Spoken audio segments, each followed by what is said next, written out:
अस्सलाम वालेकुम, here is Mohammad सदर खान और आप देख रहे हैं sadarkhan.com यूट्यूब चैनल। उम्मीद है आप सब खैरियत से होंगे।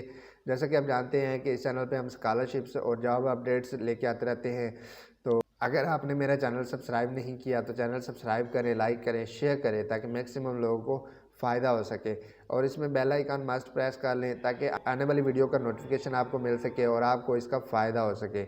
जी, इसमें आज की वीडियो में मैं आपको ये बताऊंगा कि असिस्टेंट डायरेक्टर, पहले लास्ट वाली वीडियो में मैंने आपको बताया था इंस्पेक्टर का, और उससे पीछे वाली जो वीडियो थी उसमें लीगल असिस्टेंट डायरेक्टर के बारे में बताया था। लेकिन इस वीडियो में हम करेंगे assistant director investigation, FIA assistant director investigation.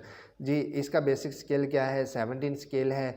उसके बाद इसकी जो सेकंड क्वालिफ़िकेशन है वो सेकंड क्लास और grade C master degrees age. जी, इसकी एज जो है वो आपकी 22 टू 28 ईयर्स है और 5 ईयर आपका एज रिलैक्सेशन है। इसके अलावा 9 सीट्स हैं और उम्मीद है कि ये आपके लिए काफ़ी ज़्यादा है। आप इस पर अगर प्रॉपर प्रिपरेशन करेंगे तो इंशाल्लाह यू विल बी सिलेक्टेड। और इसके अलावा इसकी क्लोजिंग डेट है 20 दिसंबर 2021। ये थी हमारी आज की वीडियो, जो कि उम्मीद है कि आपके लिए हेल्पफुल रहेगी और आपके लिए एक अच्छी इन्फॉर्मेशन है। अगर अभी तक आपने मेरा चैनल सब्सक्राइब नहीं किया तो चैनल सब्सक्राइब करें, लाइक करें, शेयर करें। तो मिलते हैं इंशाल्लाह नेक्स्ट वीडियो में। अपना ख्याल रखिएगा। Thank you for watching. अल्लाह हाफिज़।